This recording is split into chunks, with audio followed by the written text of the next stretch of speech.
প্রায় 2 বছর বন্ধ থাকার পর খুলল জামালপুর 2 নম্বর অঞ্চলের শ্রীমা সংঘ। দীর্ঘদিন নিজেদের মধ্যে সমস্যায় বন্ধ পড়েছিল এই সংঘটি। পরবর্তীতে তারা সকলে মিলে বিডিওকে আবেদন করলে তাদের আবেদনের সাড়া দিয়ে আজ এই সংঘের ঘরের চাবি খুলে দিয়ে পুনরায় সংঘটিকে চালু করা হয়।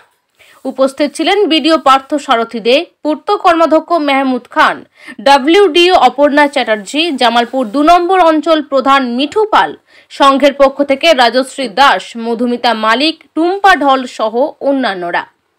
মেহমুদ খান বলেন, দীর্ঘ 2 বছরের শ্রীমা সংঘ। এই সংঘের সদস্যরা বিডিওকে আবেদন করে পুনরায় এটি খোলার জন্য, তাই আজ এই সংঘ খুলে দেওয়া হলো। এখন থেকে এই সংঘ কাজ করে যাবে। সরকারি বিভিন্ন সুযোগ সুবিধা থেকে বঞ্চিত হচ্ছিল এই সংঘের সদস্যরা। ডব্লিউডিও অপর্ণা দেবী জানান, আজ থেকেই সংঘ কাজ করবে। যখন নির্বাচনের অর্ডার আসবে তখন নির্বাচনও করানো হবে। প্রকল্প দাদা, এই স্বয়ম্বর গোষ্ঠী, তো এই প্রকল্প দীর্ঘদিন বন্ধ ছিল। আজকে আপনি এবং বিডিও সাহেব এসে দেখলাম স্বয়ম্বর গোষ্ঠীর ঘর খুলে দিলেন। এবার কি কাজ শুরু হবে, আর কি কারণেই বা বন্ধ ছিল আপনারা এসে এই ঘর খুললেন? দেখুন, এদের এই সঙ্গে মেয়েদের সঙ্গে একটু মতভেদ ছিল। যে মতভেদের মধ্য থেকে এখানে কিছু বিক্ষুব্ধ মহিলারা তারা তালা মারে।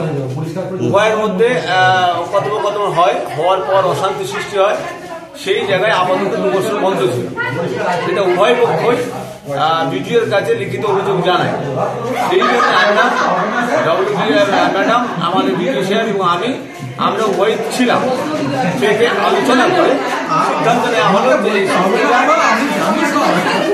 সংঘটা যাতে ঠিকভাবে চলে, যাতে মেয়েরা যে উদ্দেশ্যে মাননীয় মুখ্যমন্ত্রী মমতা বন্দ্যোপাধ্যায় চাইছেন যে সুন্দরভাবে মেয়েরা নিজের পায়ে দাঁড়াতে পারে, সেই জন্য যেহেতু এটার বডি নেই, যেভাবে আগে থেকে চলছে সেই সরকারি প্রশাসনে চলছিল, কিন্তু এই বডিটা ঠিক করতে গেলে ইলেকশনের মাধ্যমে আবার নতুন করে বডি ঠিক হবে। যেহেতু ইলেকশন এখন করার অপশন নেই, সেটাকে আমাদের পাঠানো হয়েছে প্রশাসন লেভেল থেকে। ওই রিপোর্টটা এলে আমরা কিন্তু সে ইলেকশন করতে পারবো। তার আগে আপাতত যারা সত্যিকার যে কাজের মেয়েরা আছে, যারা এই সংঘটা চালাতে পারে, সেই জন্য একটা 15 জন আপাতত একটা কমিটি করে দেওয়া হয়েছে, যারা যোগ্য মনে হয় যে এই মহিলাগুলো এই সংঘকে টিকিয়ে রাখতে পারবে। সেই কারণে যাতে সরকারের প্রকল্পগুলো প্রত্যেকটা যেন মহিলার কাছে পৌঁছাতে পারে, সেই যোগ্য 15 জন মহিলাকে একটা আপাতত বিডিও হিসেবে আমরা থেকে আপাতত অস্থায়ী কমিটি করে দেওয়া হয়েছে, যাতে এই সংঘটা ঠিক মতো মানুষ পরিষেবা পায়, যে মাননীয় মুখ্যমন্ত্রী মমতা বন্দ্যোপাধ্যায়ের স্বপ্নকে যেন পূরণ করতে পারে। এই জন্য যে বন্ধ ছিল, সেই জন্য তারা উভয় পক্ষে এসে চাবি খুলে এখানে উভয় মিলে যাতে সংঘটা চলে, তার জন্য আমাদের যত রকম প্রশাসন লেভেলে হেল্প করার সেটা আমরা চেষ্টা করবো, ওদের পাশে থেকে যারা ওরা নিজের পায়ে দাঁড়াতে পারে, মুখ্যমন্ত্রীর যে স্বপ্ন সেই স্বপ্নটা পূরণ করতে পারে। কতদিন বন্ধ ছিল দাদা? এটা প্রায় 2 বছর বন্ধ ছিল।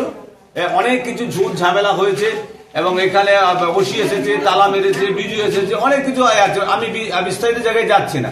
আমরা চাইছি এই সংঘ যে মহিলাদের যে উদ্দেশ্যে যে মাননীয় মুখ্যমন্ত্রী মমতা বন্দ্যোপাধ্যায় চেয়েছে, সেই স্বপ্নটা পূরণ করার জন্য যোগ্য যারা মহিলা, যারা এই সংঘটাকে টিকিয়ে রেখে অপরের চোখের জলটা মুছিয়ে দেওয়ার মতো যোগ্যতা আছে, সেই মহিলাদেরকেই আমরা এই 15 জন একটা অস্থায়ী কমিটি করে দেওয়া হয়েছে। কি দীর্ঘদিন কি বন্ধ ছিল, আর কি আজকে হলো? আপনাকে দেখলাম এবং সভাপতি সাহেবকে দেখলাম, কি ঘটনা? এই সংঘটা দীর্ঘদিন বন্ধ ছিল। অনেকদিন আমি আসার আগে থেকেই বন্ধ ছিল। দিদিরা আমার কাছে রিকোয়েস্ট করেছিল, সব দিদিরা রিকোয়েস্ট করেছিল যে যাতে এটা খোলা হয় এবং যাতে কাজকর্মটা স্বাভাবিক হয়। তার জন্য আমরা কালকে বসেছিলাম, বসে ওনারা সবাই একমত হয়েছে, আজকে এটা খোলা হলো। ওনারা চালাবেন বলেছে। কে ছিলেন? ওরা সবাই ছিলেন, মানে অনেক দিদি ছিলেন। বন্ধ ছিল, কতটা খুশি গোষ্ঠী ঘর খোলা? এটা মানে সবাই মিলে আবার গোষ্ঠী মানে সমিতিটা আবার চালু করার জন্য আমরা সবাই খুশি। যেভাবে হচ্ছে তাতেও আমরা খুশি, যা হচ্ছে তাতেও খুশি। কত বছর বন্ধ ছিল? 2 বছর। মেয়েরা অনেকদিন পরিষেবা পায়নি, আবার নতুন করে সবাই পরিষেবা পাবে। দলগুলো আস্তে আস্তে বসে যাচ্ছিল, দলগুলো আবার বা অনেক বা সমিতি বা সুবিধাগুলো সেগুলোও পাচ্ছিল না। অনেকটা কম সুদে এখান থেকে লোন দেওয়া হয়, সেই লোনটা ওরা পাচ্ছিল না বলে অনেকের অসুবিধা হচ্ছে। সেটা আবার নতুন করে মেয়েরা পাবে। আপনার নাম? রাজশ্রী দাস। দীর্ঘদিন বন্ধ ছিল, তো আজকে নতুন করে খোলা হলো। কি সমস্যার কারণে বন্ধ ছিল, আজকে কারা কারা এসে এই সংঘর চাবি খুলে দিল? আমাদের সমবায় দীর্ঘদিন বন্ধ থাকার কারণ হচ্ছে আমরা মেয়েরা ঠিক মতো সুযোগ সুবিধা পাচ্ছিলাম না। যে বডি কাজ করছিল আমাদের সাধারণ পরিষদ, সবাই ঠিকঠাক সুযোগ সুবিধা পায়নি বলে একটা মানে বিক্ষোভ হয়েছিল যে আমরা কেন কিছু পাবো না, হেনা তেনা। এই নিয়ে হচ্ছে বডি চেঞ্জ হয়নি, দীর্ঘ 5 বছরের পরেও সেই একই বডি চলছিল। এই বিক্ষোভে আমাদের সমবায়ে তালা ঝোলানো হয়েছিল। কতদিন আগে? তা হয়ে গেল বছর 2 আগে। 2 বছর ধরে? হ্যাঁ, 2 বছর আগে। তা 2 বছর আগে যে সমবায়ে তালা ঝুলেছিল, তারপর মানে কোনো সমস্যায় সমাধান হচ্ছিল না। বিডিও সাহেবকে আমরা বারবার বলার পর বিডিও সাহেব বললো ঠিক আছে, আমি ব্যাপারটা দেখছি, আমি সমস্যার সমাধান করে দেবো। কারণ হচ্ছে সমবায় বন্ধ হলে আমরা যারা আন্দোলন করছি, আমরা মানে একদিক ঠিক করছি, একদিক ভুল করছি। কারণ হচ্ছে এই আন্দোলন যদি আমরা দীর্ঘদিন ইগো নিয়ে চালিয়ে যাই, তাহলে তো আমার মেয়েরা বঞ্চিত থাকবে। আমাদের মানে সাধারণ পরিষদের স্বার্থে বিডিও সাহেব যে বক্তব্য আমাদের দিয়েছে, আমরা সেই বক্তব্য মেনে নিয়ে খুললাম। কেন যে দেখা গেল যে আমাদের এতদিন মানে আন্দোলন করে সমবায় খোলা গেল না, এবার দেখা যাচ্ছে বডিটারও মানে বডি ইনভ্যালিড হয়ে গেছে। এবার ইনভ্যালিড বডি কি করে কাজকর্ম হবে? মেয়েরা তো আমরা বসেই গেলাম।